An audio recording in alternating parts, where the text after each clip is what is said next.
So, hello and welcome to the next episode of the Self Development with Tactics podcast. And it was a very, very nice thing to hear and to see that in the last episode everything was quite fine with the new audio setup. I'm sorry. And therefore, I've also just, as you can see, improved, some kind of improved, the video in the background because all the other times it was a little bit too big. And so I've just made it now to be just a screen size.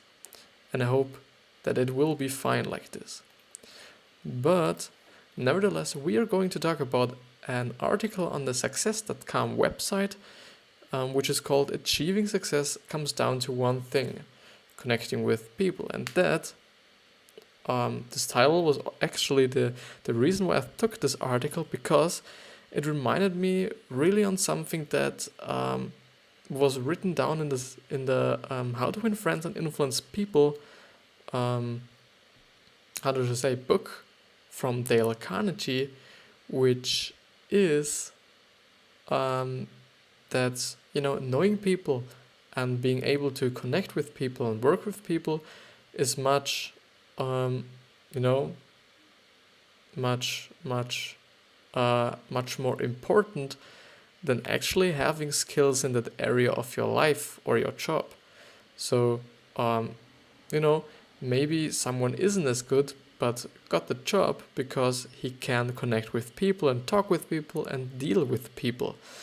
And, that actually seems to be something very, very important, to be honest. And so therefore I've chosen this article.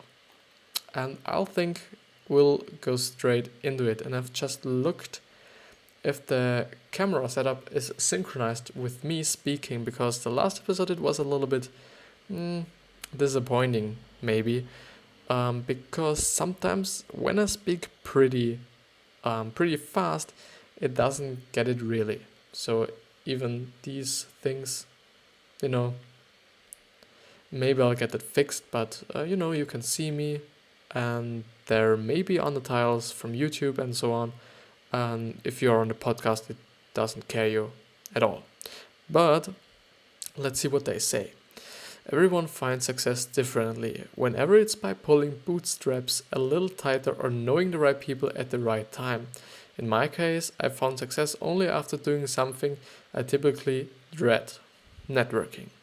But after moving to a new city where I knew no one and no one knew me, I didn't really have a choice. If I wanted to get somewhere, connecting with people was the key. Over time, dread turned to desire, and not only started to benefit from networking, but I started to enjoy it. So I began helping others connect with the community, too, attending lunches and speaking at networking events, and now, 8 years later, I have found a full-time career I love, one I started from scratch. But this didn't happen overnight. It took proactivity and a willingness to connect. It meant getting out of my comfort zone, confronting my fear, and putting myself out there. Often we get stuck in an analysis paralysis, believing we are too young for this and there aren't enough opportunities for that, instead of simply getting started where we are. But that thinking aside, and use the following tips that will help you make connections today for success tomorrow.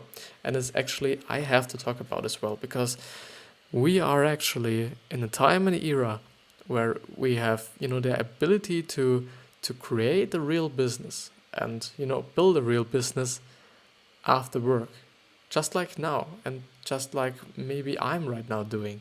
I'm working on my dreams, being financially secure and or my financial freedom. I'm doing something I love, which is why I talk to you and why I, make these formats, because I like doing it. But the thing is, I didn't always think, and some days ago or even today, I was just thinking about if I really truly love this and if I would do it my whole life long. And I don't know it yet. But I think if I get some people to watch this with me and maybe discuss things with me, everything gets a lot, funnier, I think, when there are actually people who are watching my stuff and, commenting and so on. But maybe it isn't. I don't know. But I'll see. And when I see that it's nothing for me, I'll just do something else. And you should also be doing this. And you should also be doing something you really, really love. But actually, I was willing to talk about something different. But never mind. Do something you love, and please do me the favor. Please do this.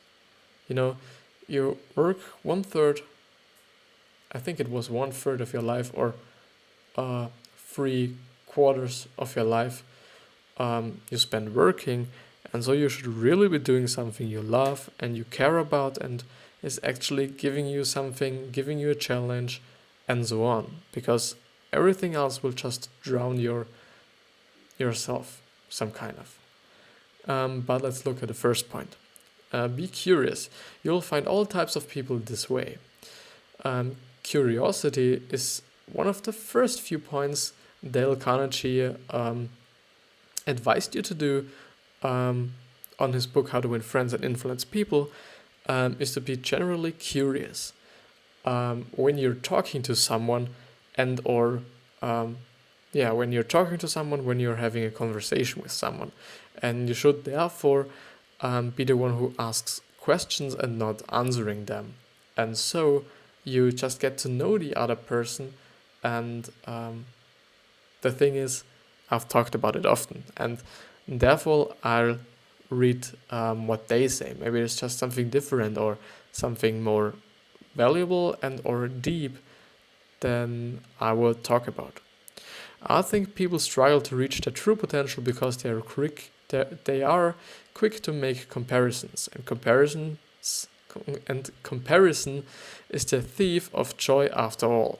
When you shift your mindset and approach opportunities or new challenges from a state of curiosity, you open doors you didn't know existed, and meet people you would never dream of meeting. Stay curious and open-minded, ditch the need to compare old opportunities with new ones and find new worlds. My motto: channel the curious kid in you, and your creative dreams will come true. Growing up, I dabbled in just about everything from band and chore to baseball and acting, because I needed to know more about all the things life offered. And it's actually something I would advise you to do as well, because it's one of the latest posts I have made actually. I was talking about, or I mentioned that, you should really be doing everything life offers you, because how should you know instead what you really deeply like? I don't know it yet. I've done a few things, and I think that I like some things, but I'm not really sure. I can't be sure. I haven't done everything and or at least enough to know it, or to precisely know it. And this is also something I've just heard today when I was listening to Gary Vee's audio experience, so his podcast of Gary Vaynerchuk, if you don't know him. He was also talking about self-awareness, which is something very, very important for me and for him. And he said that it is important to know what you really want to do. And it is also some kind of self-awareness, and, it's part of it. And,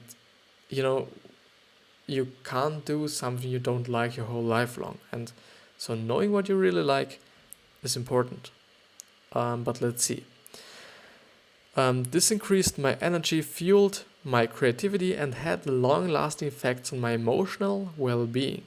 Above all, curiosity made me in environments among people with whom I likely never would have crossed paths. I've made a few lifelong friends along the way. So even today, I regularly channel my inner curious kid by trying one new thing every month. Rock climbing, skydiving, simulated flying lessons, you name it, I'll test it. And by dabbling in new things, I have inevitably make new connections. If you do the same, know this. A handful of these connections will in fact serve as influencers who will undoubtedly push you in the right and most successful directions. And the second one, be coachable. And I think this is something like, let you teach something. And that's something I really, really struggle with, because I generally hate being told anything that I should make or teach anything, especially by people who are just my age and for me act like they're ahead of me. And I don't like that feeling that people are ahead of me.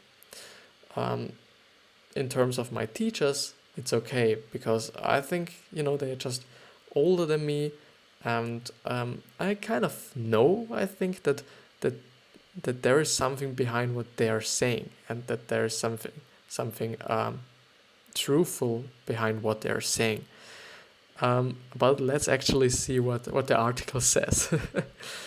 Being coached isn't easy, I get it. I can feel a lot of criticism, and criticism can feel cold, especially when it's coming from someone you don't know.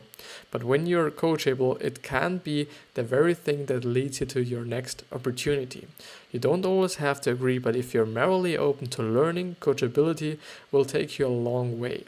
In my experience, coachability will help build bridges and connections far quicker than anything else.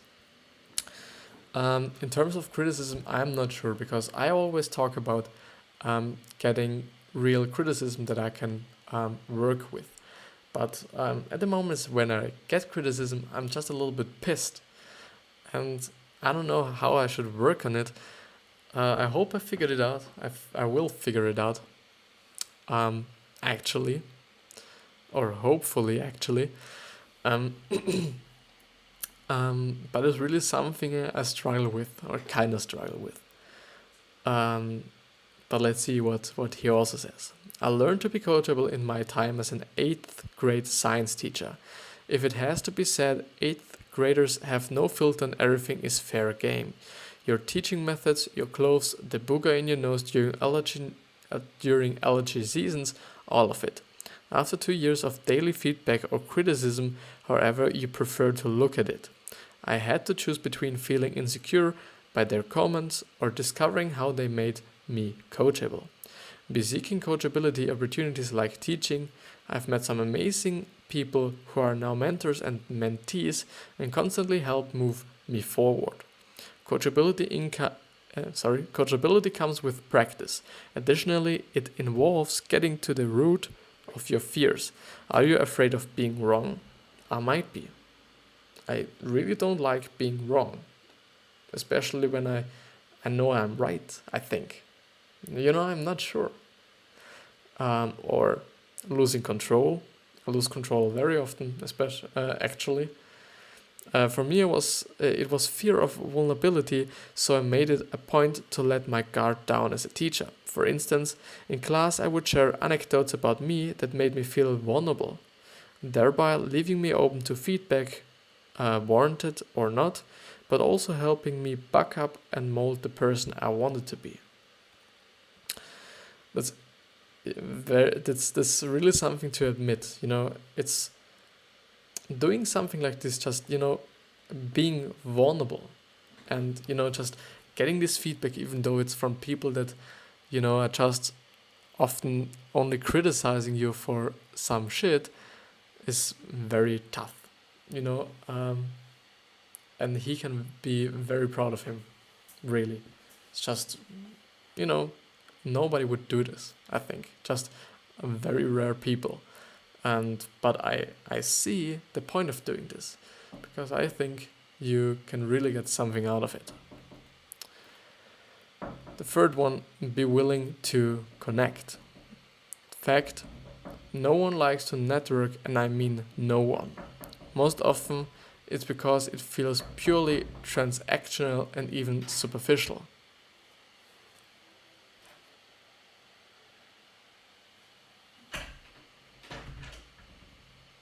Sorry. Fact, no one likes to network, and I mean no one. Most often it's because it feels purely transactional and even superficial. Even if you are the bubbliest person in the room, networking can still be difficult to navigate. But to find success, I strongly encourage embracing the willingness to connect. Try to suspend your ideas about a person and his or her motivations. Be willing to talk and make new connections without those preconceptions hanging in the air. Hanging in the air. When I moved to a new city, I forced myself out of my comfort zone, electing to meet 100 people in 100 days. Here are a few ways I pulled it off and inevitably found professional and personal success that you can use too. It's actually something I don't know if I would do this, even though if I'm a person when I want to do something, I'll do it. And you can see it in terms of my social media thing. I'll do it. I'll just do it. But something like this is very difficult because I do not generally have difficulties connecting with people, just like sympathizing or empathizing with people, but really, going up to them and saying hey and starting talking can be difficult. Maybe I'm just not that kind of a person, but I know that I should be able to do it, and that I should that I should be able to use this skill some kind of. But let's see what his tips are. First, I had regular one-on-ones. I met people in person whenever it involved grabbing coffee, eating lunch at new deli in town, or having dinner at an old neighborhood standby. To this day, I do this almost weekly. I start with those I know, professionally or personally, and then I ask them to recommend other folks. And just like that, my connections grow exponentially. Second, I started volunteering. It's one of the fastest and most rewarding ways to meet new people, many of whom are highly influential. Join a committee, serve as a camp counselor, participate in non-profit clubs, volunteer at local churches, or host a charity event. The volunteer possibilities are endless, as are the list of connections you'll make along the way. Finally, I became a mentor, but I was always willing to be the mentee too. The term mentor has become synonymous with time commitment. This occasionally deters people, but mentorship can be whatever both parties decide it should be. It can be a quick cup of coffee here or half-hour phone call there. It can be weekly, monthly, or even quarterly check-in. The insights a mentor can provide to her mentee and the other way around are boundless, and so are the benefits. Make a mentor-mentee relationship with or what works for you, time-wise and otherwise. And I would say that you should, in general, do everything that works for you. A lot of successful people read books. I also read books. If you can't read books for shit, don't do it. There are such a lot of ways to get information, especially in our era with the internet, so you do not have to read books. You could, listen to books actually, which is, just, funny, but if you can't read and if you do not get the information right by reading, you shouldn't be doing it. So you can listen to podcasts, you can listen to an audiobook, you can watch YouTube videos if you're a visual guy or girl, and there's so much else. But just do not do things because only other people are doing it.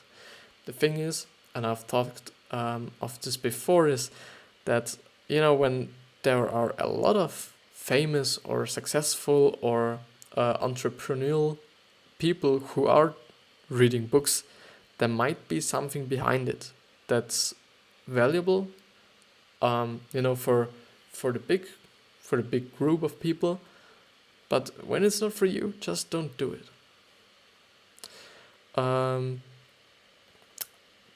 So perhaps selfishly, our motivation to network may come solely